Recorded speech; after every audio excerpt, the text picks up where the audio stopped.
الحمد لله نحمده ونستعينه ونستغفره ونؤمن به ونتوكل عليه ونعوذ بالله من شرور أنفسنا ومن سيئات أعمالنا من يهده الله فلا مضل له ومن يضلله فلا هادي له نشهد أن لا إله إلا الله وحده لا شريك له ونشهد أن محمدًا عبده ورسوله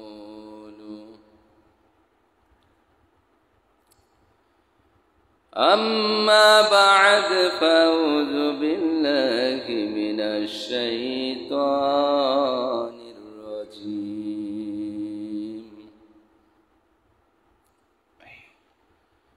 بسم الله الرحمن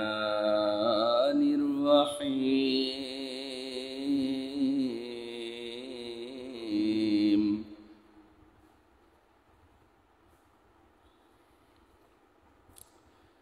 يا أيها الذين آمنوا قوا أنفسكم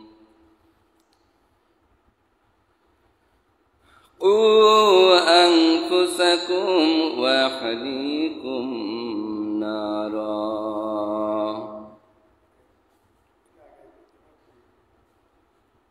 وقودها الناس والحجارة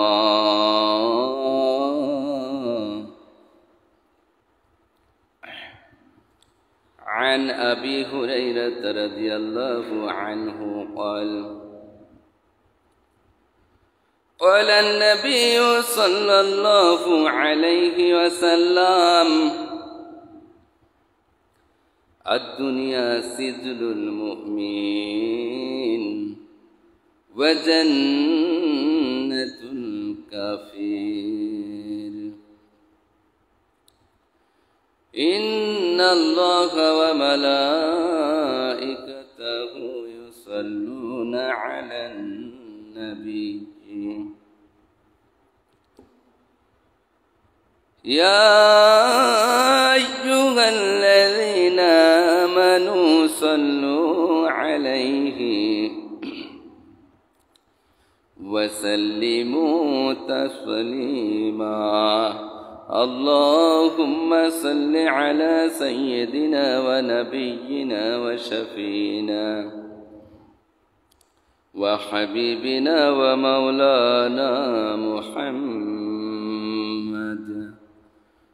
صلى الله عليه وعلى آله وأصحابه وبارك وسلم اللهم صل على سيدنا ونبينا وشفينا وحبيبنا ومولانا محمد صلى الله عليه وعلى آله وأصحابه وبارك وسلم اللهم صل على سيدنا ونبينا وشفينا وحبيبنا ومولانا محمد صلى الله عليه وعلى آله وأصحابه وبارك وسلم لا إله إلا الله لا إله إلا الله لا إله ইলাহা ইল্লাল্লাহ লা ইলাহা ইল্লাল্লাহ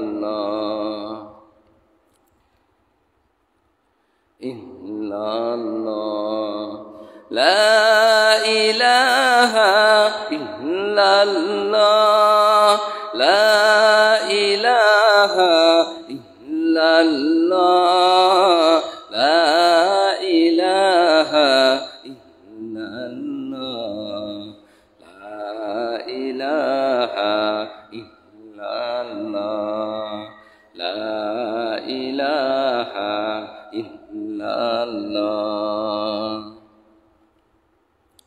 সবাই মহব্বতের সাথে লা ইলাহা ইল্লাল্লাহ লা ইলাহা ইল্লাল্লাহ লা ইলাহা ইল্লাল্লাহ লা ইলাহা ইল্লাল্লাহ লা ইলাহা ইল্লাল্লাহ লা ইলাহা লা ইলাহা ইল্লাল্লাহ লা ইলাহা ইল্লাল্লাহ মুহাম্মাদুর রাসূলুল্লাহ সাল্লাল্লাহু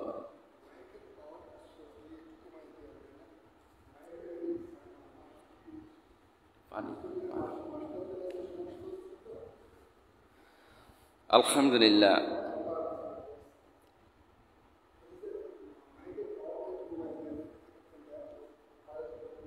সানিকদিয়ার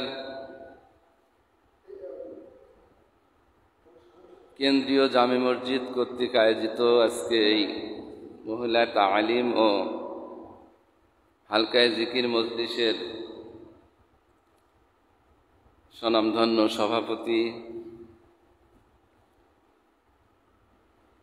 মঞ্চে উপবিষ্ট আমার মা বোনেরা,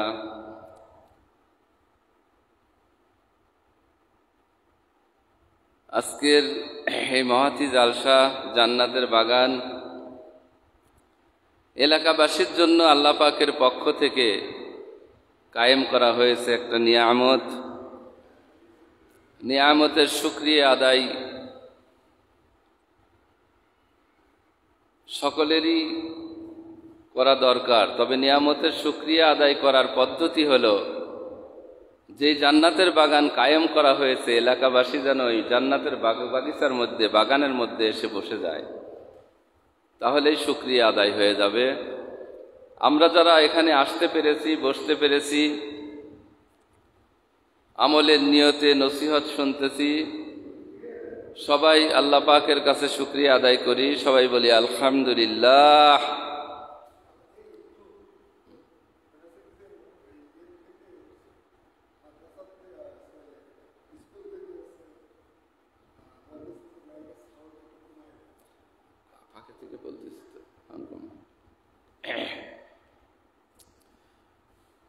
লাখ কোটি দরুদ ও সালাম সেই মহামানবের প্রতি, যাকে সৃষ্টি না করলে দুনিয়ার কোনো মাখলুকাত সৃষ্টি করা হতো না, সেই মহামানব জনাবে মুহাম্মদুর রাসূলুল্লাহ সাল্লাল্লাহু আলাইহি ওয়াসাল্লামের প্রতি।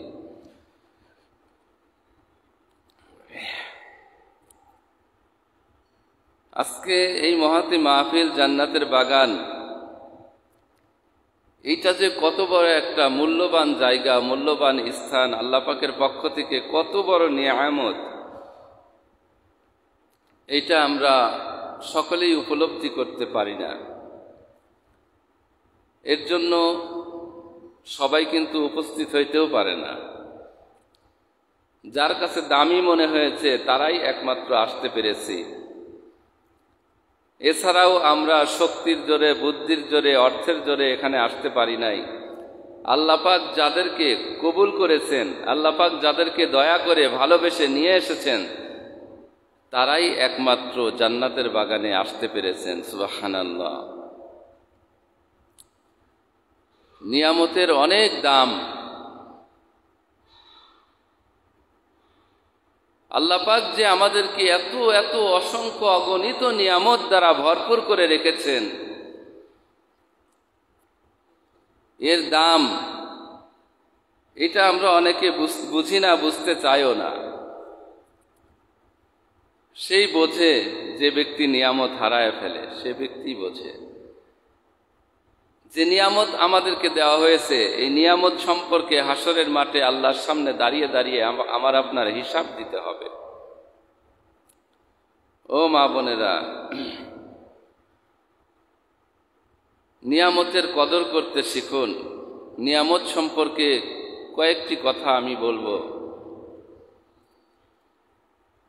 শুধুমাত্র আলহামদুলিল্লাহ বললেই নিয়ামতের শুকরিয়া আদায় হয় না।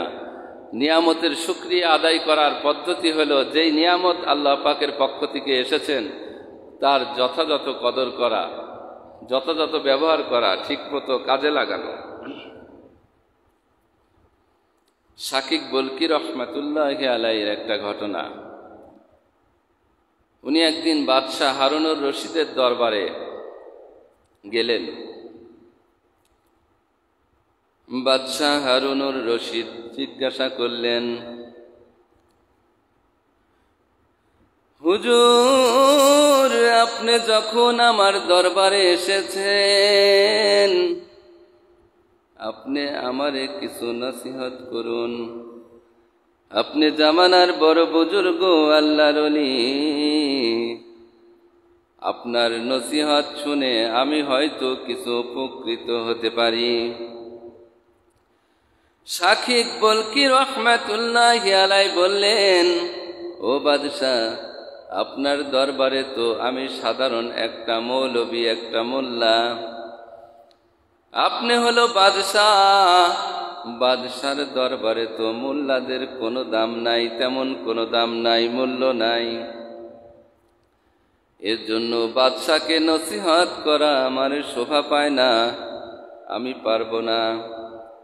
বাদশাহ হারুনুর রশিদ পিরাপিরি করেন, জোরাজোরি করেন, হুজুর, আপনার মতো বুজুর্গ মানুষ তো সহজে আমার মজলিসে, আমার দরবারে আসে না। আপনি যখন এসেছেন, আপনি যদি দয়া করে আমারে কিছু নসিহত করতেন, আমি হয়তো তা দ্বারা উপকৃত হতে পারতাম।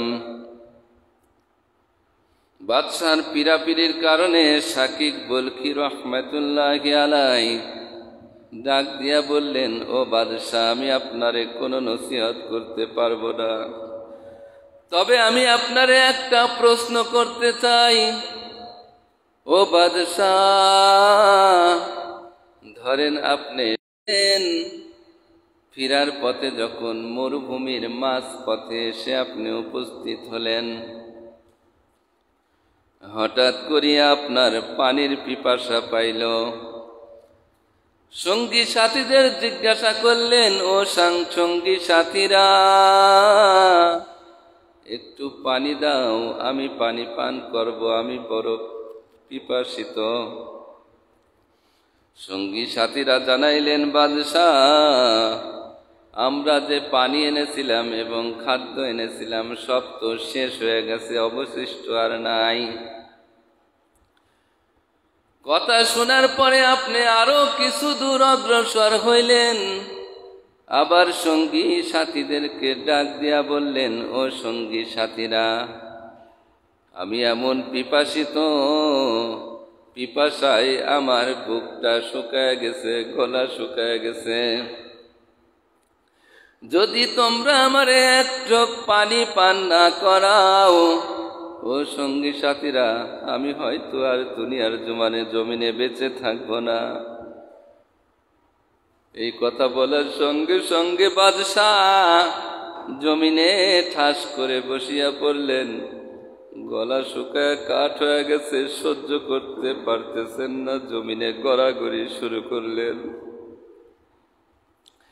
শাকিক বলকি রহমাতুল্লাহি আলাইহি বলেন যে, বাদশাহ, আপনার যদি এই রকম পরিবেশ হয়, পরিস্থিতি আসে, এক গ্লাস পানি না পান করলে আপনার প্রাণ বের হয়ে দুনিয়া থেকে চিরবিদায় হয়ে যাবেন। জমিনে গড়াগড়ি পারতেছেন পানির পিপাসায়, জানটা বের হয়ে যাইবে ভাব। এমন সময় কেউ যদি আপনার সামনে এক গ্লাস পানি নিয়ে আসে, আসিয়া বলে, বাদশাহ, এই এক গ্লাস পানি আমি কোনো বিনিময় ছাড়া দেব না। ও বাদশাহ, আপনি এক গ্লাস পানি কিসের বিনিময়ে ক্রয় করতে রাজি আছেন? তখন বাদশাহ ডাক দিয়া বলে, হুজুর, আমার জীবনে যদি এই রকম পরিস্থিতি এসেই যায়, এক গ্লাস পানি পান না করলে আমার জীবন বাহির হইয়া যাইবে, আমি মৃত্যুর কোলে ঠুনিয়া পড়ব, এইরকম পরিস্থিতি যদি আমার আসে, তাহলে সম্পদ দিয়া কি করব? আমার রাজত্বের অর্ধেক রাজত্ব দিয়া হলেও আমি এক গ্লাস পানি ক্রয় করতে রাজি আছি। আল্লাহু আকবার। শাকিক বলখি রহমাতুল্লাহি আলাইহি বলেন, ও বাদশাহ, ধরেন এক গ্লাস পানি, আপনি অর্ধেক রাজত্বের বিনিময়ে, অর্ধেক রাজত্ব দিয়ে আপনি এক গ্লাস পানি ক্রয় করলেন এবং পান করলেন। পান করার পরে আরো কিছু দূর অগ্রসর হইলেন। হঠাৎ করে আপনার প্রস্রাবের বেগ আসলো। আপনি আড়ালে গিয়ে প্রস্রাব করার জন্য যখন বসলেন, কিন্তু অনেকক্ষণ পিপাসিত থাকার কারণে আপনার শরীরের পানিগুলি লাল বর্ণ হয়ে গেছে। আপনার অবস্থা করুন, আপনার প্রস্রাব বাহির হইতে চায় না, প্রস্রাবের জ্বালা পোড়া শুরু হয়ে গেল, অসহ্য যন্ত্রণা শুরু হয়ে গেল, আপনি সহ্য করতে পারেন না। যন্ত্রণায় আপনি ছটফট করতে করতে জমিনের মধ্যে গড়ায় পড়লেন। আপনার অবস্থা করুন, আপনার জানটা বাহির হয়ে যাবে ভাব। আপনি চিল্লাচিল্লি শুরু করে দিলেন, আপনার সহ্য হইতেছে না। এমতো অবস্থায় যদি কেউ এক শিশি ওষুধ নিয়ে আসে, ও বাদশাহ, আপনার যে অবস্থা হয়েছে, আমার এই এক শিশি ওষুধ যদি আপনি পান করেন, তাহলে আপনি সুস্থ হয়ে যাইবেন। ও বাদশাহ, এই অবস্থায় আপনি ঔষধ সেবন করার জন্য কি দিয়া ঔষধ সেবন করতে রাজি আছেন? বাদশাহ ডাক দিয়া বলেন যে, হুজুর, আমার জীবনে যদি এই রকম পরিস্থিতি এসে যায়, আমার প্রাণ পাখিটা বের হয়ে যাব, আমি মৃত্যুর কোলে ঝুলে পড়ব। আমার জান বাহির হওয়ার মুহূর্তে যদি কেউ এসে বলে আপনি বাঁচিয়া যাইবেন যদি এই ওষুধটা সেবন করেন, তাহলে আমি বাকি অর্ধেক রাজত্বের বিনিময়ে হলে ঔষধ সেবন করতে রাজি আছি। আল্লাহু আকবার। ও বাদশাহ, আপনি অর্ধেক রাজত্বের বিনিময়ে এক গ্লাস পানি ক্রয় করলেন এবং পান করলেন, বাকি অর্ধেক রাজত্বের বিনিময়ে আপনি ঔষধ সেবন করলেন। আপনার আর কোনো সম্পদ নাই। ও বাদশাহ, আপনি এবার চক্ষুটা বন্ধ করিয়া দেখেন। ও মা বোনেরা, আপনারাও একটু চক্ষুটা বন্ধ করিয়া দেখেন। ও বাদশাহ, ধরেন কিয়ামতের মাঠ কায়েম হয়ে গেছে। আল্লাহ পাক আপনারে ডাক দিয়া বলতেছেন, ও বাদশাহ, আমি তো তোমারে ন্যাংটা অবস্থায় দুনিয়ার জমিনে পাঠাইছিলাম। এক পয়সা সম্পদের মালিক তুই দুনিয়ার জমিনে ছিলি না। আমি আল্লাহ আস্তে আস্তে তোরে বাদশাহী দান করেছি, অঢেল সম্পদের মালিক বানাইছি। অঢেল সম্পদের থেকে অর্ধেক সম্পদ দিয়া মাত্র 1 গ্লাস পানি তুই ক্রয় করলি, আর বাকি অর্ধেক সম্পত্তি দিয়া তুই ঔষধ সেবন করলি। ও বাদশা হারুন, তোর জন্ম থেকে তোর মৃত্যু পর্যন্ত, এই পর্যন্ত যতদিন আমি আল্লাহ তোরে দুনিয়ার জমিনে বাঁচিয়ে রেখেছি, শুধুমাত্র কত গিলাস পানি পান করাইছি, কোনো টাকা ছাড়া, অর্থ ছাড়া, তার হিসাব দিয়া তুই সামনে অগ্রসর হ। ও বাদশা হারুন, আমি আল্লাহ তোরে কোনো দরখাস্ত ছাড়া, কোনো আরজি ছাড়া আমি আল্লাহ তোরে কতদিন সুস্থ রেখেছি। যতদিন সুস্থ রেখেছি, যতদিন তোরে দরখাস্ত ছাড়া নিয়ামত দিয়ে ভরপুর করে রেখেছি, তার হিসাব দিয়া তুই সামনে অগ্রসর হ। বাদশা হারুনুর রশিদ ডাক দিয়া বলেন, হুজুর, আমি তো বুঝিয়া ফেলাইছি, আল্লাহ পাক যে নিয়ামত দিয়ে ভরপুর করিয়া দিছেন, এই নিয়ামতের শুকরিয়া আমি ঠিক মতন আদায় করতে পারি নাই। হুজুর, 1 গিলাস পানি এই নিয়ামতের শুকরিয়া হিসাবে আমি কোনোদিন আদায় করি নাই। আল্লাহর দেওয়া নিয়ামত কতদিন আমার মালিক সুস্থ রেখেছেন, কিয়ামত পর্যন্ত যদি সেজদায় পড়ে কান্নাকাটি করি না কেন, আল্লাহর নিয়ামতের শুকরিয়া কোনোদিন আদায় করতে পারবো না। আজকে আশেপাশে কয়েকটা গ্রামের মধ্যে লক্ষ্য করলে দেখা যায়, এখনো অনেক মা বোনেরা গীবতের মধ্যে লিপ্ত আছে, বেহুদা গল্প গুজবের মধ্যে লিপ্ত আছে। অনেক মা বোনেরা গান শুনতেছে, অনেক মা বোনেরা সিনেমা দেখে, অনেক মা বোনেরা নষ্টামি করে, ফষ্টি নষ্টি করে, অনেক মা বোনেরা গালিগালাজ করে, স্বামীর সাথে খারাপ ব্যবহার করে। এই খারাপ সময়, এই আখেরি জামানার এই সময়টাতে এই মহল্লা থেকে, আশেপাশে কয়েকটা গ্রাম থেকে যাচাই বাছাই করে জান্নাতের মধ্যে আমারে আপনারে যে আল্লাহ ঢুকাইল, এর নিয়ামতের শুকরিয়া যদি আমি আপনি কিয়ামত পর্যন্ত সিজদায় পড়ে আদায় করি, সিজদায় পড়ে আদায় করলেও কোনোদিন আদায় করা সম্ভব নয়। ও মা বোনেরা, এই এলাকাবাসীর জন্য নিয়ামত হইল আজকে এই জান্নাতের বাগান। আজকে আল্লাহর দেওয়া নিয়ামতের কত অপচয় করি, আমি আপনি কদর করি না।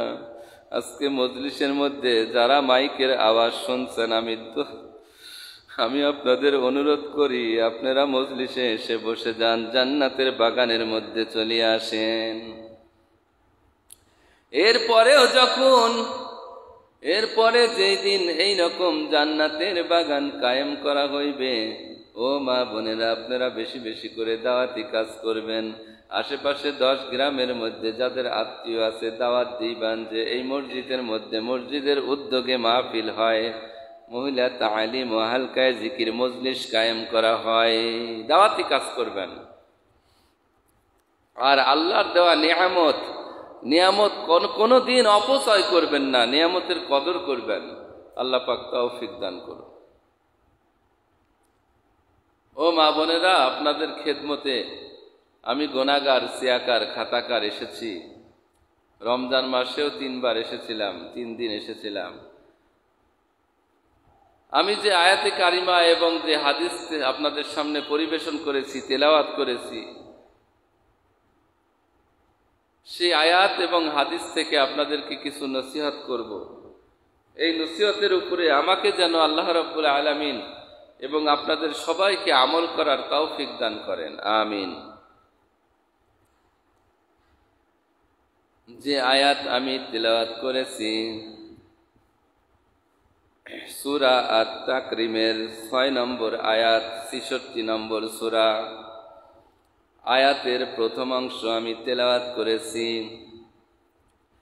যে আয়াতের মধ্যে আল্লাহ রাব্বুল আলামিন ঈমানদারদেরকে লক্ষ্য করে বলতেছেন, ইয়া আইয়ুহাল্লাযীনা আমানু,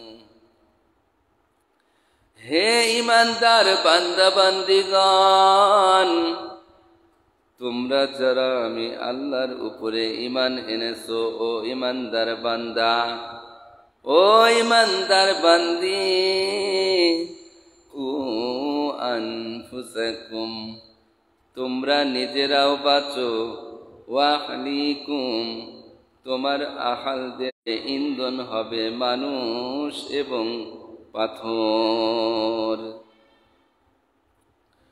অর্থাৎ আল্লাহ রাব্বুল আলামিন এই আয়াত দ্বারা শুধুমাত্র ঈমানদারদেরকে ডাক দিয়েছেন।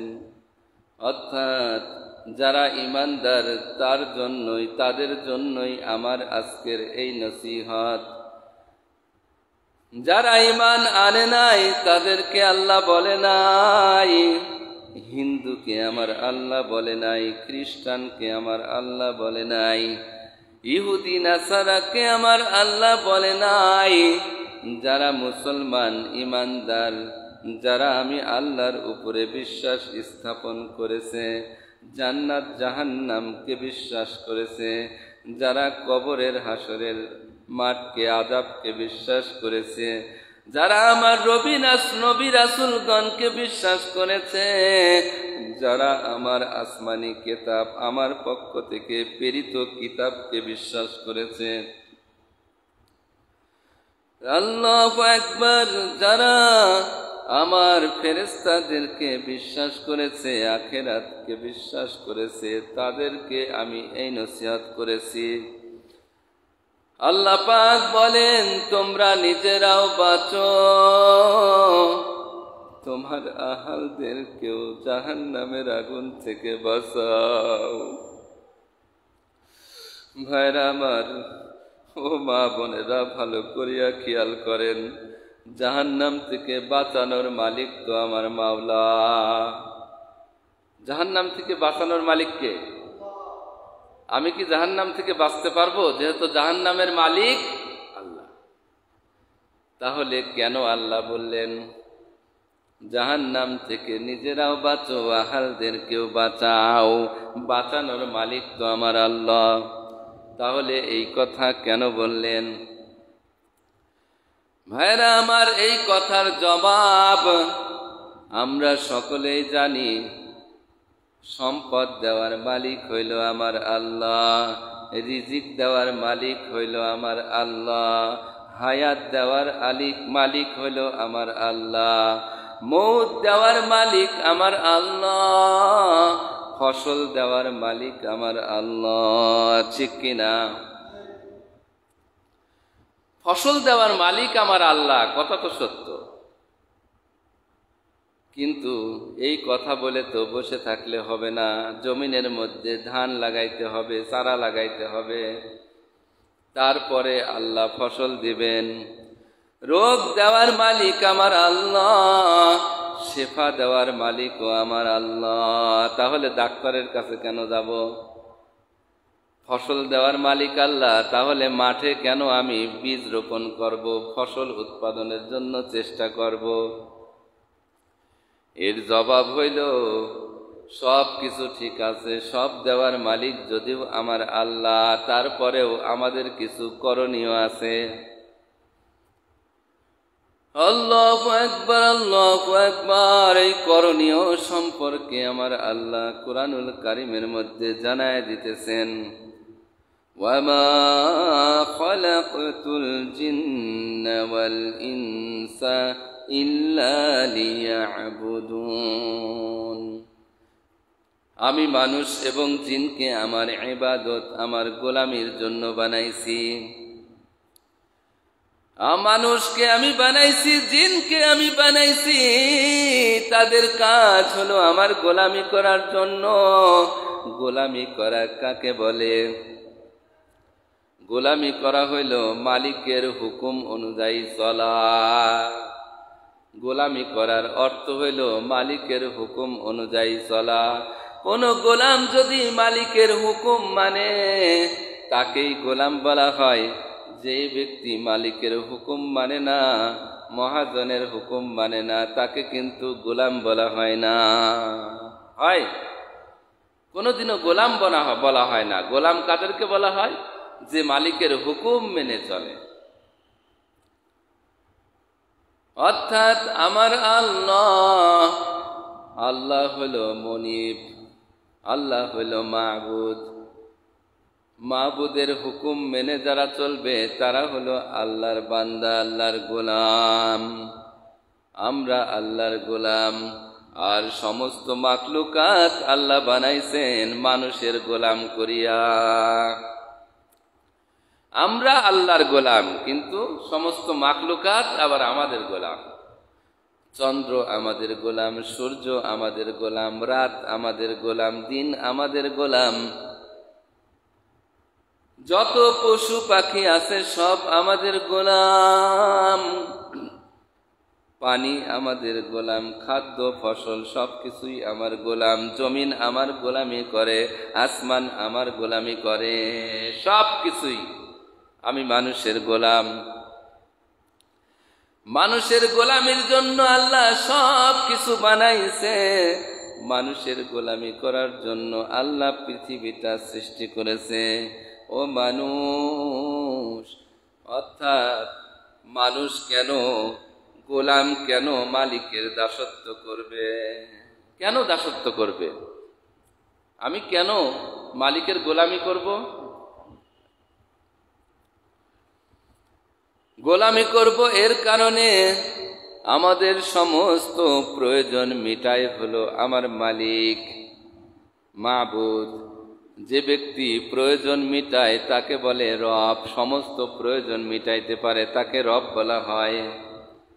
আর গোলাম কাকে বলে? মাবুদ এবং রবের গোলামি করবে যে ব্যক্তি তাদের সমস্ত গোলামির জন্য সমস্ত যত কিছু তার প্রয়োজন, সব প্রয়োজন যে মিটায়, তার গোলামি করা লাগবে।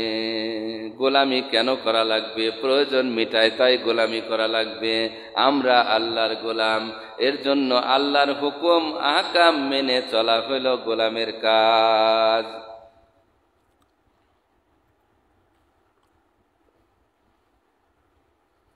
যদি আমরা আল্লাহর গোলামি না করি, আল্লাহর হুকুম মেনে না চলি, তাহলে আমরা আল্লাহর গোলাম থাকি না, আল্লাহর বান্দা থাকি না।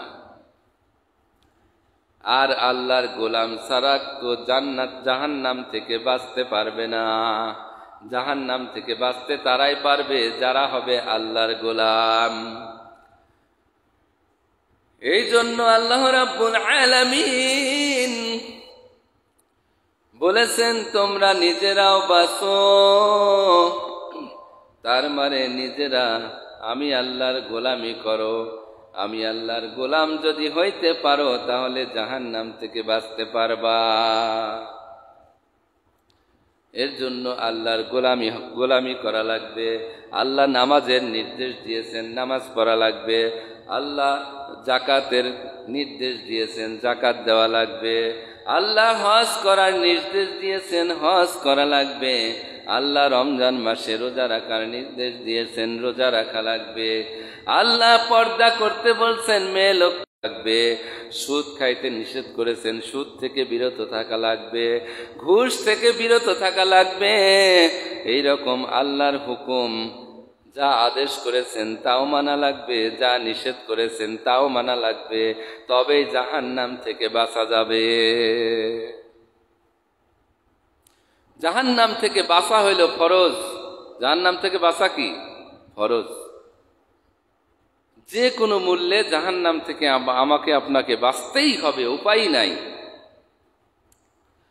এর জন্য নিজে জাহান্নাম থেকে বাঁচা লাগবে, চেষ্টা করা লাগবে জাহান্নাম থেকে বাঁচার। কারণ এমন জাহান্নাম আমার মালিক বানাইছেন, ওই জাহান্নামের ভয়াবহতা কোরআনের মধ্যে হাদিসের মধ্যে উল্লেখ করা আছে ভয়ানক জাহান্নাম আমার আল্লাহ বানাইছেন। ও মা বোনেরা, দুনিয়ার আগুন তো শরীরের মধ্যে লাগলে কতটুকু যন্ত্রণা হয়। কয়েকদিন আগে, আজ গত পরশু দিনের ঘটনা, আমার এক বোনের দুধ পড়ে গিয়ে পায়ে হাতে দুধের গরম দুধ পড়ে ফোসা পড়ে গেছে। কত কান্নাকাটি করতেছে, এমন ফোসা পড়েছে, এমন যন্ত্রণা শুরু হয়ে গেছে। আজ 2 দিন ধরে কি যে কান্না, কি যে কান্নাকাটি করতেছে। কোনো ওষুধ, কোনো ক্রিম, কোনো মলমে কাজ হইতেছে না। সারা রাত ঝিলিক পারতেছে, জ্বালাতন করতেছে। এই ঘটনা যখন আমার বিবি আমারে বলল, আমি তখন একটু চিন্তা ফিকির করিয়া দেখলাম, দুনিয়ার আগুন নয়, শুধুমাত্র দুনিয়ার আগুনের জ্বালানো এক টুকরা গরম দুধ, একটু গরম দুধ যদি হাতে পায়ে পড়ার কারণে, শুধুমাত্র হাতে পায়ের উপরের চামড়া, এই চামড়ায় ফুসকা পড়ার কারণে যদি এত যন্ত্রণা হয়, অসহ্য যন্ত্রণা হয়, তাহলে দুনিয়ার আগুনে পুড়লে কেমন যন্ত্রণা হইতে পারে।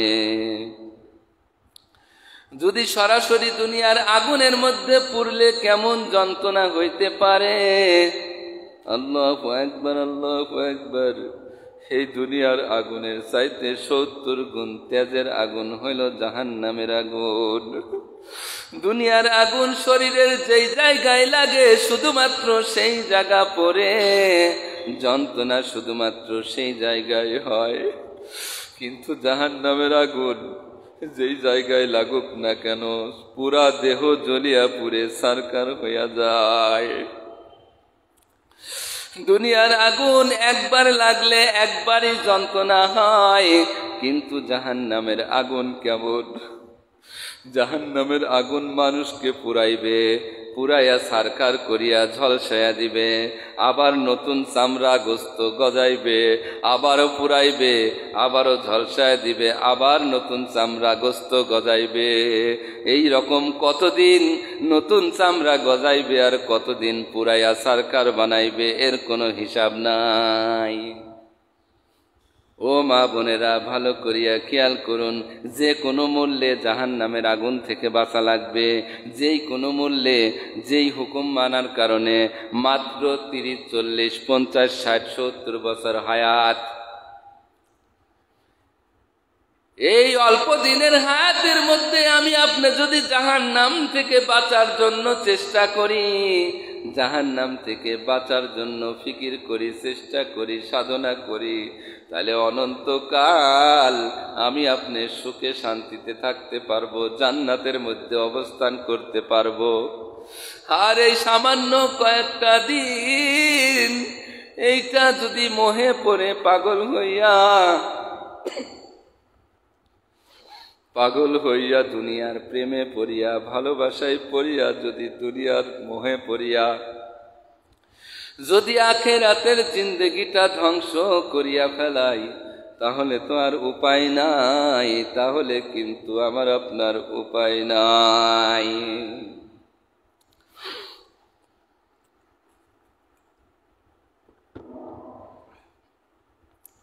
ও মা বোনেরা, ভালো করিয়া খেয়াল করো রে মা, আমিও তো একটা মায়ের সন্তান, তুমিও তো একটা মায়ের সন্তান। আল্লাহু আকবার, আল্লাহু আকবার। দুনিয়ার মধ্যে যে সমস্ত আল্লাহর ওলিরা বিদায় হয়ে গেছেন, তারাও তো কোনো না কোনো মায়ের সন্তান। সাহাবায়ে কেরামও মায়ের সন্তান, নবীগণও মায়ের সন্তান। কত বুজুর্গ যারা জাহান্নাম থেকে বাঁচার জন্য চেষ্টা করে জাহান্নাম থেকে বেঁচে দুনিয়া থেকে বিদায় হয়ে গেছে, তাদের দেখিয়া তোমার আমার শিক্ষা গ্রহণ করা লাগবে।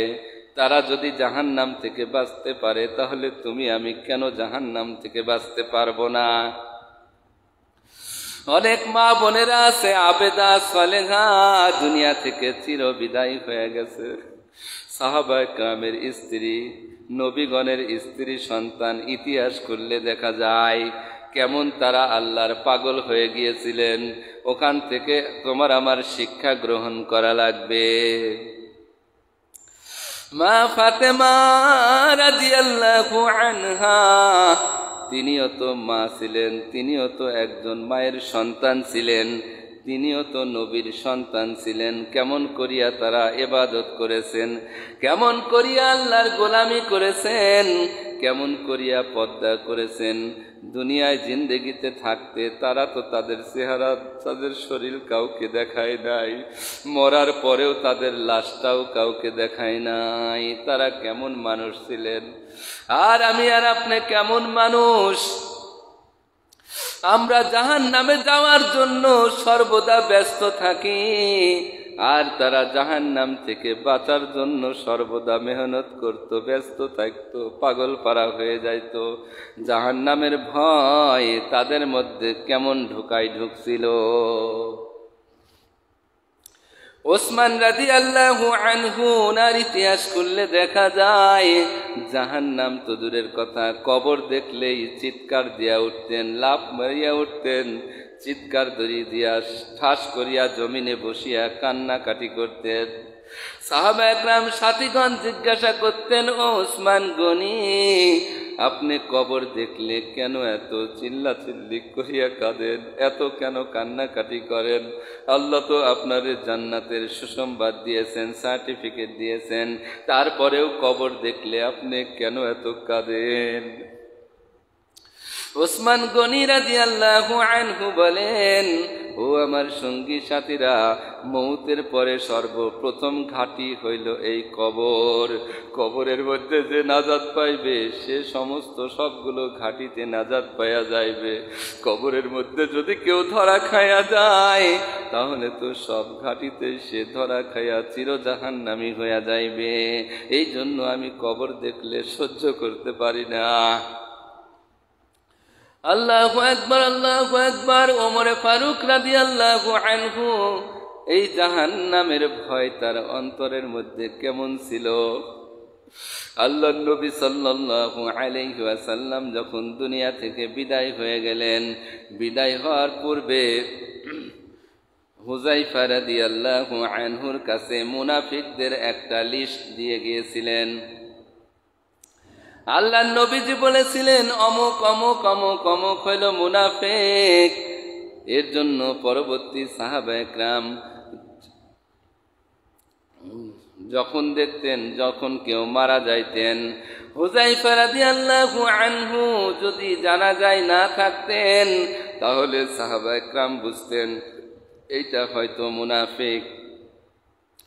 ওমর ফারুক রাদিয়াল্লাহু আনহু, ওনার মধ্যে কেমন জাহান্নামের ভয় ঢুকছিল।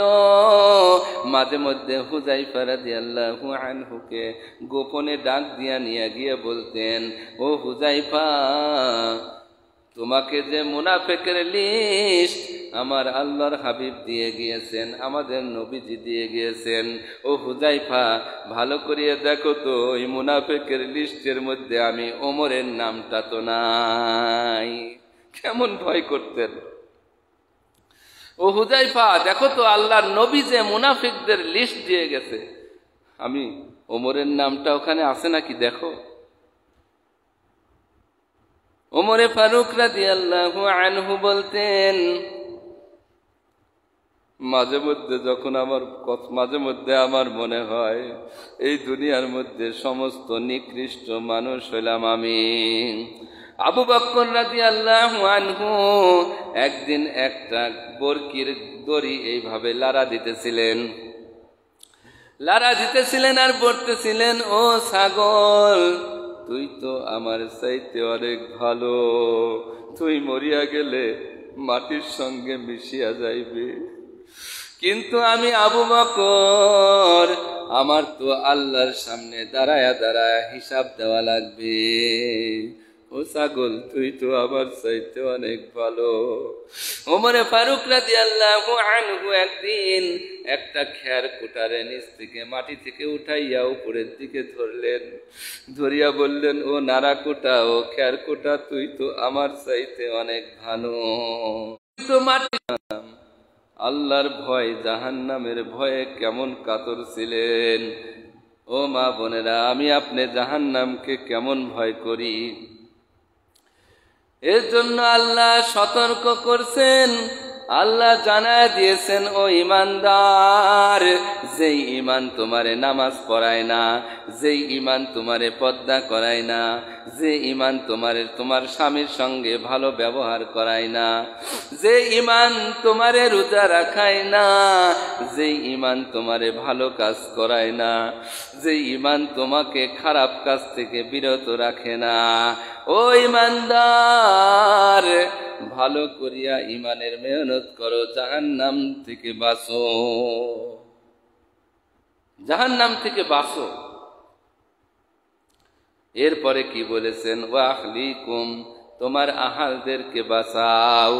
নিজে জাহান্নাম থেকে বাঁচা হইল ফরজ, আর জাহান্নাম থেকে পরিবার পরিজন আত্মীয় স্বজনকে বাঁচানোর চেষ্টা করা ফরজ, কিন্তু বাঁচানো ফরজ না। বাঁচানোর চেষ্টা করা ফরজ, বাঁচানো ফরজ না। ও মা বোনেরা, আপনার পরিবার পরিজনকে, আপনার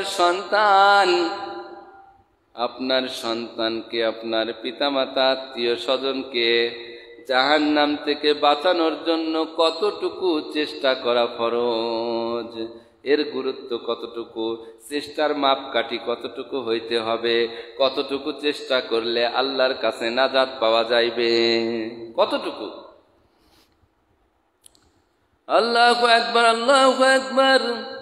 আমরা সকলেই জানি ইউসুফ আলাইহিস সালাতু ওয়াস সালামকে তার 11 ভাই কুয়ার মধ্যে ফেলে দিয়েছিলেন। আল্লাহ রাব্বুল আলামিন কুয়ার মধ্যে ফেলে দেওয়ার পর তাকে জীবিত রেখেছিলেন, মিশরে উঠায় দিয়েছিলেন। মিশরে উঠার পরে তার পরিবার সারা ছিলেন 56 বছর। 56 বছরের মধ্যে তার পিতামাতার সাথে দেখা সাক্ষাৎ কোনোদিনও হয় নাই। পিতামাতা হারা ছিলেন, সংসার হারা ছিলেন। 56 বছর পরে তার পিতা ছিলেন ইয়াকুব আলাইহিস সালাম, পিতাও নবী, সন্তানও নবী। ইউসুফ আলাইহিস সালাতু ওয়াস সালামের সঙ্গে পিতার যখন 56 বছর পর দেখা হইলেন, দেখলেন পিতা অন্ধ হয়ে গেছেন।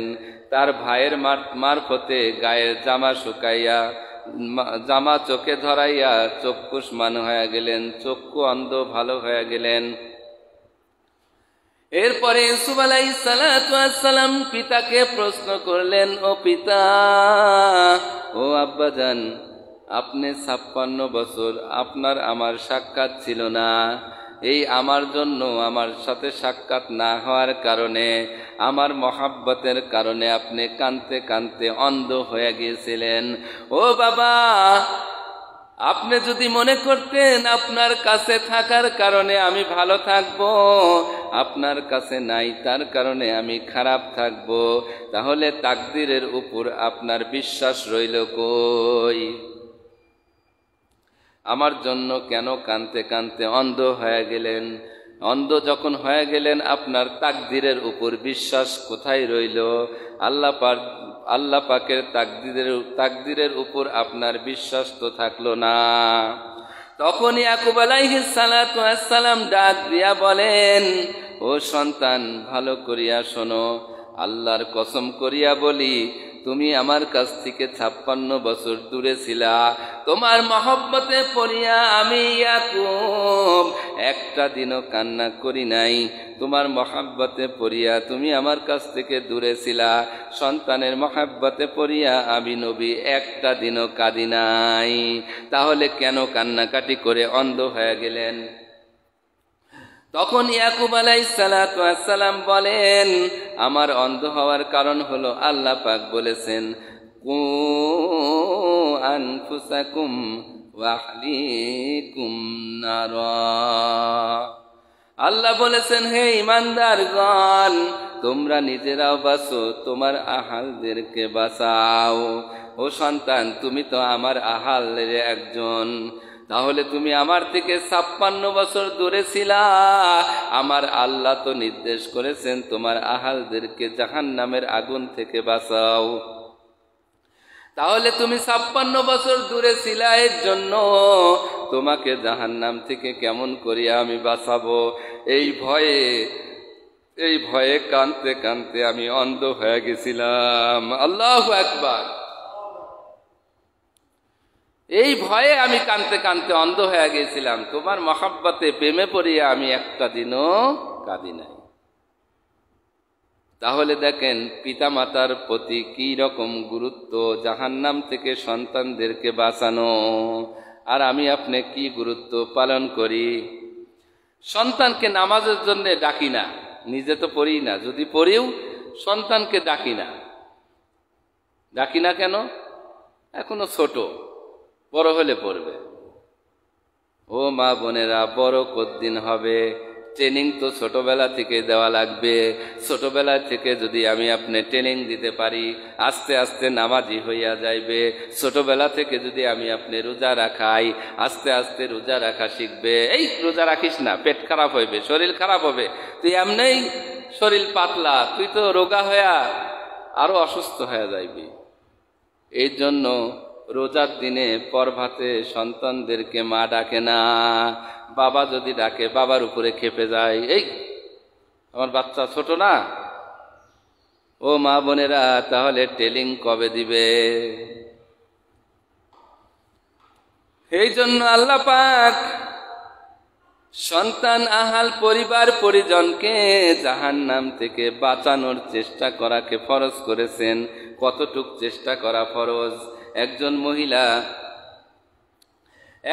মহিলা এক হুজুর, এক বুজুর্গ আল্লাহর ওলির কাছে গেলেন, যা জিজ্ঞাসা করলেন, হুজুর, আল্লাহ পাক যে হুকুম করেছেন আহলিকুম নারা, তোমার সন্তান, আহাল, পরিবার পরিজনকে জাহান্নামের আগুন থেকে বাঁচাও।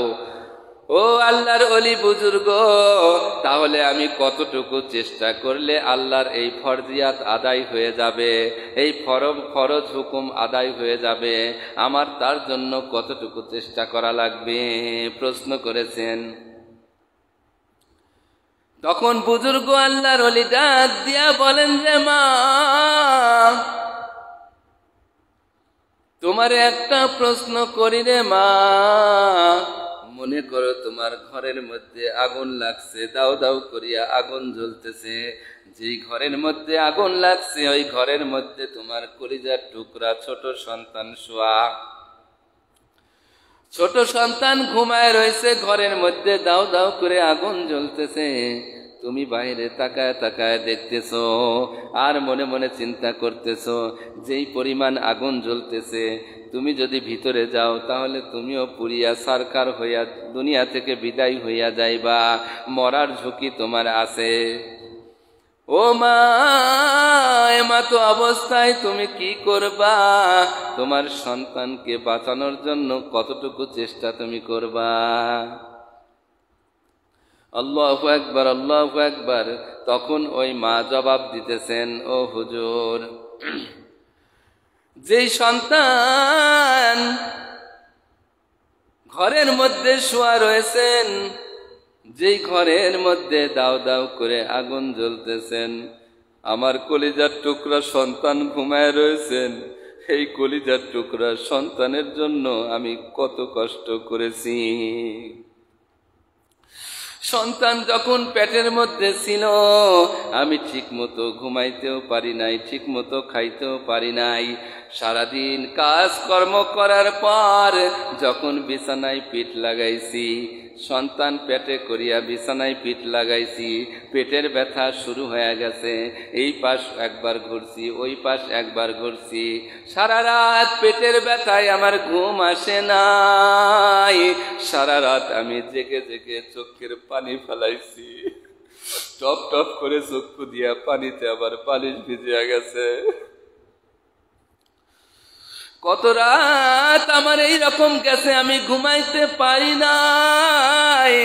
কত কষ্টে আমার রাত কেটেছে, এই কথা তো আমি কাউকে বুঝাইতেও পারবো না। একজন গর্ভবতী মা জানে তার সন্তান পেটে করিয়া তার দিন রাত কেমন কাটে। আল্লাহু আকবার, আল্লাহু আকবার। এরপরে যখন সন্তান প্রসবের সময় এসেছে, কি যে কষ্ট, কি যে কষ্ট, মনে হয় দুনিয়ার মধ্যে এত কষ্ট আর নাই। প্রসব বেদনা অনেক কষ্টের।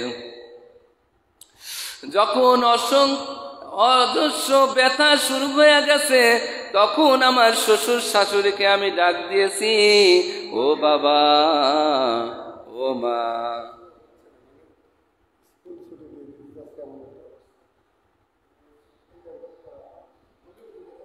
ও বাবা, ও মা, আপনাদের খেদমতের জন্য আপনাদের সংসারে আমি অনেক দিন যাবত রয়েছি।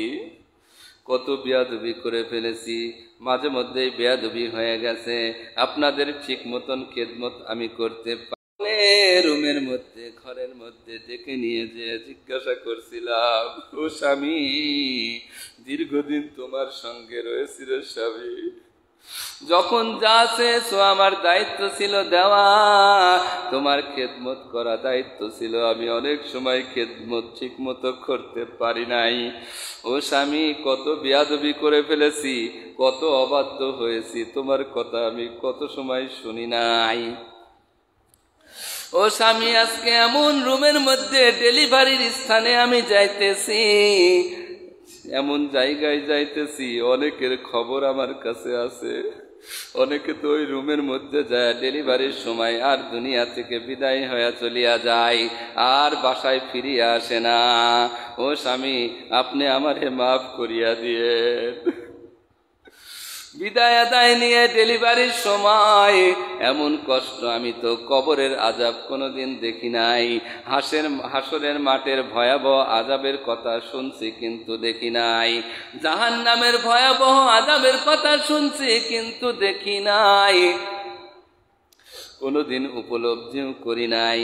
কিন্তু ওই ডেলিভারির সময় যে কষ্ট, ওই কষ্ট মনে হয়েছে দুনিয়াতে এত কষ্টের কোনো কিছু হইতে পারে না।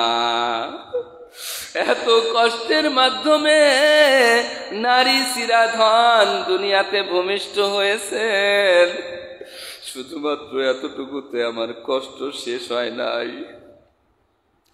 সন্তানকে লালন পালন করেছি, আমার কত কষ্ট করা লাগছে। সারাদিন সংসারের কাজকর্ম করার পর ছোট বাচ্চা ছেলেকে আমি কোলের মধ্যে বসাইয়া যখন আমি খানা বেড়ে নিজে খাওয়ার জন্য 2 লোকমা খানা মুখে দিয়েছি, এর মধ্যে সন্তান প্রস্রাব পায়খানা কোলের মধ্যে করে দিয়েছেন। আমি খাবারের থালাটা সরায় দিয়েছি, অত্যন্ত ক্ষুধার্ত অবস্থায় জীর্ণ শীর্ণ হয়ে গেছি। এত ক্ষুধা লেগেছে যা সহ্য করা মুশকিল। প্লেটটারে সরাইয়া সন্তানটাকে আমি বাইরে নিয়ে ধুয়াইয়া মুছাইয়া তারপরে কোলে নিয়া এগালে ওগালে চুমা খেয়েছি। চুমা খাওয়ার পরে আবার খাবারের কাছে এসেছি ঠিকই, কিন্তু খাবার আর আমার মুখের মধ্যে যায় নাই। সন্তানের প্রস্রাব পায়খানা পরিষ্কার করার কারণে সারাদিন পর খিদা খরায় যাওয়ার কারণে আর খাইতে ইচ্ছা করে নাই। এই রকম কত কষ্ট আমি সন্তান নিয়ে করছি। কত মানুষ এখানে ওখানে বেড়াইতে গেছে, আমার ছোট সন্তানের কথা চিন্তা করি আমি বেড়াইতেও যাই নাই। দুনিয়ার আরাম আয়েশকে আমি আল্লাহু আকবার, আল্লাহু আকবার বিতাড়িত করে কষ্টকে বাছাই করে নিতে হয়েছেন। কত কষ্ট করেছি তার ঠিক নাই। আজকে ওই আদরের সন্তান কলিজার টুকরা আগুনের মধ্যে পুড়ে যাবে। ও হুজুর, আমি মা হয়ে তা সহ্য করতে পারবো না। আমার জানের ঝুঁকি আছে, জেনেও ওই আগুনের মধ্যে আমার সন্তানকে বাঁচানোর জন্য ঝাঁপায়া পড়ব। আল্লাহু আকবার। আমার সন্তানকে বাঁচানোর জন্য আমি সর্বোচ্চ ত্যাগ করে দেব, নিজের জীবন বাজি রেখে হলেও আমি আমার সন্তানকে বাঁচানোর জন্য ঝাঁপায়া পড়ব। তখন হুজুর বুজুর্গ আল্লাহর ওলি ডাক দিয়া বলেন, রে মা, ও মা, ভালো করিয়া শোনো রে মা, দুনিয়ার আগুন থেকে বাঁচানোর জন্য তুমি এত কষ্ট করতে পারো, নিজের জানটাও, জানের ঝুঁকি জেনেও আগুনে ঝাঁপাইতে পারো। এই দুনিয়ার আগুনের থেকে 70 গুণ তেজের আগুন হলো জাহান্নামের আগুন। তোমার সন্তান যদি নামাজ না পড়ে তাহলে জাহান্নামের আগুন, তোমার সন্তান যদি রোজা না রাখে তাহলে জাহান্নামের আগুন, তোমার সন্তান যদি পর্দা না করে, তোমার সন্তান যদি হালাল হারাম তমিজ করে না খায়, তোমার সন্তান যদি পিতামাতার খেদমত না করে, তোমার সন্তান যদি আল্লাহর গোলাম না হয়, তাহলে সন্তানের অবস্থা এমন হইবে দুনিয়ার আগুনের চাইতে 70 গুণ তেজের আগুন হইল জাহান্নামের আগুন। ও মা, আজকে দুনিয়ার আগুন জ্বলতেছিল, তুমি সহ্য করতে পারতেছিল না, জানের ঝুঁকি নিয়ে তুমি ঝাঁপায় পড়বা বলতেছো। ও মা, তুমি কি জানো তোমার সন্তানের জন্য জাহান্নামের আগুন জ্বালানো হয়েছে? জাহান্নামের আগুন ধাউ ধাউ করিয়া জ্বলতেছে। জাহান্নামের আগুন এমন ধাউ ধাউ করে জ্বলতেছে, হাজার হাজার ফেরেশতা জাহান্নামকে ধরে রাখতে পারতেছে না। জাহান্নাম গরিম গরিম আওয়াজ করতেছে। জাহান্নাম তোমার সন্তানকে খেয়ে ফেলবে, গ্রাস করে ফেলবে। তুমি কি খেয়াল করো না জাহান্নামের আগুন আমার আল্লাহ কেমন ভাবে জ্বালাইছে? দুনিয়ার আগুন থেকে বাঁচানোর জন্য তোমার যদি এই চেষ্টা, এই মেহনত হয়, ও মা, তুমি একটা বারো চিন্তা করিয়া দেখলা না ওই জাহান্নামের আগুন থেকে বাঁচানোর জন্য, তোমার সন্তানকে বাঁচানোর জন্য কেমন চেষ্টা করা দরকার? ও মা, জাহান্নাম থেকে তোমার সন্তানকে বাঁচানোর জন্য কেমন চেষ্টা করা দরকার তুমি নিজেই একটু বালিশে মাথাটা লাগাইয়া একটু চিন্তা করিয়া দেখো। তোমার সন্তানের জন্য জাহান্নামের আগুন জ্বলতেছে আর তোমার কোনো চিন্তা নাই। ও মা বোনেরা, ভালো করিয়া খেয়াল করিয়া শোনো। এই জন্য আমার আল্লাহ বলেছে, ও ঈমানদার, তোমরা নিজেরাও বাঁচো, তোমার আহালদেরকেও বাঁচাও। তোমরা নিজেরাও বাঁচো, তোমার আহালদেরকে বাঁচাও এমন আগুন থেকে যেই আগুনের লাকড়ি হবে মানুষ এবং পাথর। এই জন্য সন্তানকে জাহান্নাম থেকে বাঁচানোর জন্য ফিকির করা লাগবে, মেহনত করা লাগবে, চেষ্টা করা লাগবে। নিজে যেই রকম জাহান্নাম থেকে বাঁচানোর জন্য চেষ্টা করা লাগবে, সন্তান, আহাল, পরিবার পরিজনকেও জাহান্নাম থেকে বাঁচানোর চেষ্টা করা লাগবে। ও মা বোনেরা, তোমার স্বামী তো বাড়িতে থাকে না, কর্ম করতে বাহিরে চলিয়া যায়, তুমি তো বাড়িতে থাকো। তোমার ছোট ছোট সন্তানকে জাহান্নাম থেকে বাঁচানোর চেষ্টা তো তোমাকেই করা লাগবে, তোমারই তো করা লাগবে। সন্তানকে জাহান্নাম থেকে বাঁচানোর জন্য চেষ্টা, মেহনত তোমাকেই করা লাগবে। আজকে সন্তানটা এমন জায়গায়, এমন সন্তানদের সাথে মিশতেছে যারা গালিগালাজ করে, যে সমস্ত সন্তানরা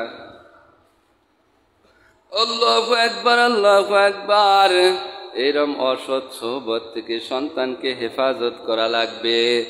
আল্লাহু আকবার। সন্তানকে নামাজের তাগিদ দিতে হবে। তাগিদ দিলেও যদি নামাজ না পড়ে তাহলে শাসন করিতে হইবে। শাসন করলেও যদি নামাজ না পড়ে তাহলে খানা বন্ধ করিয়া দেওয়া লাগবে। নামাজ পড়বি, তারপরে খানা খাইবি। চরমনার পীর সাহেব মরহুম সৈয়দ ইসহাক রহমাতুল্লাহি আলাই, সৈয়দ ফজলুল করিম রহমাতুল্লাহি আলাই বলতেন, তোমার সন্তান নামাজ পড়ে না, তোমার সন্তান রোজা রাখে না, তোমার সন্তান হজ করে না, তোমার সন্তান গোনা করে, তোমার সন্তান বেহুদা গল্পগুজব করে, তোমার সন্তান তোমার কথা শোনে না, তোমার অবাধ্য, আর তোমার পাতিলের ভাত খায়, তোমার পাতিলের খানা খায়, তুমি জানিয়া রাখো তুমি দ্বীনের উপরে নাই। তোমার সন্তান গুনাহগার, তোমার পাতিলের ভাত কেমনে খায়? তুমি কেন ভাত বন্ধ করে দাও না? সন্তানকে শাসন করো না কেন? তোমার কি জাহান্নামের ভয় করে না? সন্তানকে সামান্য কষ্ট দিলে সেটা কি জাহান্নামের কষ্টের চাইতে বড় হয়ে যাবে? দুনিয়ার সমস্ত কষ্ট একত্রিত করলেও তো জাহান্নামের এক মুহূর্তের কষ্টের সমান হবে না। এই জন্য মা বোনেরা, আমার আপনার সন্তানকে জাহান্নাম থেকে বাঁচানোর জন্য চেষ্টা আমার আপনারই করা লাগবে। যে কোনো মূল্যে সন্তানকে জাহান্নাম থেকে বাঁচানোর জন্য চেষ্টা করা লাগবে। নিজে জাহান্নামের আগুন থেকে বাঁচা হইল ফরজ, সন্তানকে, আহাল পরিবার পরিজনকে জাহান্নাম থেকে বাঁচানোর চেষ্টা করা ফরজ। এই জন্য আমরা সকলে ওয়াদা করি, ইরাদা করি, আল্লাহ নিজে জাহান্নাম থেকে বাঁচার জন্য ওয়াদা করতেছি, ও মালিক তুমি তৌফিক দান করো, সন্তানকে জাহান্নাম থেকে বাঁচানোর চেষ্টা করব। বাঁচানোর চেষ্টা করার নিয়ত করতেছি, ও মালিক তুমি আমারে হেফাজত করিও। আমরা যদি জাহান্নামী হয়ে যাই, জাহান্নামের এক সেকেন্ডের আযাব সহ্য করার শক্তি কোনো মানুষের নাই। যে কোনো মূল্যে আল্লাহর হুকুম আহকাম মানিয়া চলা লাগবে, আল্লাহর হুকুম নবীর তরিকা অনুযায়ী চলা লাগবে। নবীর তরিকা, আল্লাহর হুকুম মানা হইল ফরজ। যেই হুকুম যেইভাবে আমার মালিক করেছেন, নবীজি প্র্যাকটিক্যালে দেখায় দিয়েছেন। নামাজ পড়ার কথা আমার আল্লাহ আদেশ করেছেন, নবীজি প্র্যাকটিক্যালে নামাজ পড়া দেখিয়া দিয়েছেন। আল্লাহু আকবার, রোজা রাখার হুকুম আমার মালিক করেছেন, নবীজি প্র্যাকটিক্যালে দেখায় দিয়েছেন। হজ করার হুকুম আমার মালিক করেছেন, নবীজি প্র্যাকটিক্যালে দেখায় দিয়েছেন। এর জন্য আল্লাহর হুকুম, নবীর তরিকা, আল্লাহর হুকুম অনুযায়ী আমল করতে হবে। সেই আমলটা হবে নবীর তরিকা অনুযায়ী। হুকুম আল্লাহর, মানতে হবে আল্লাহর হুকুম, সেটা হবে নবীর তরিকা অনুযায়ী।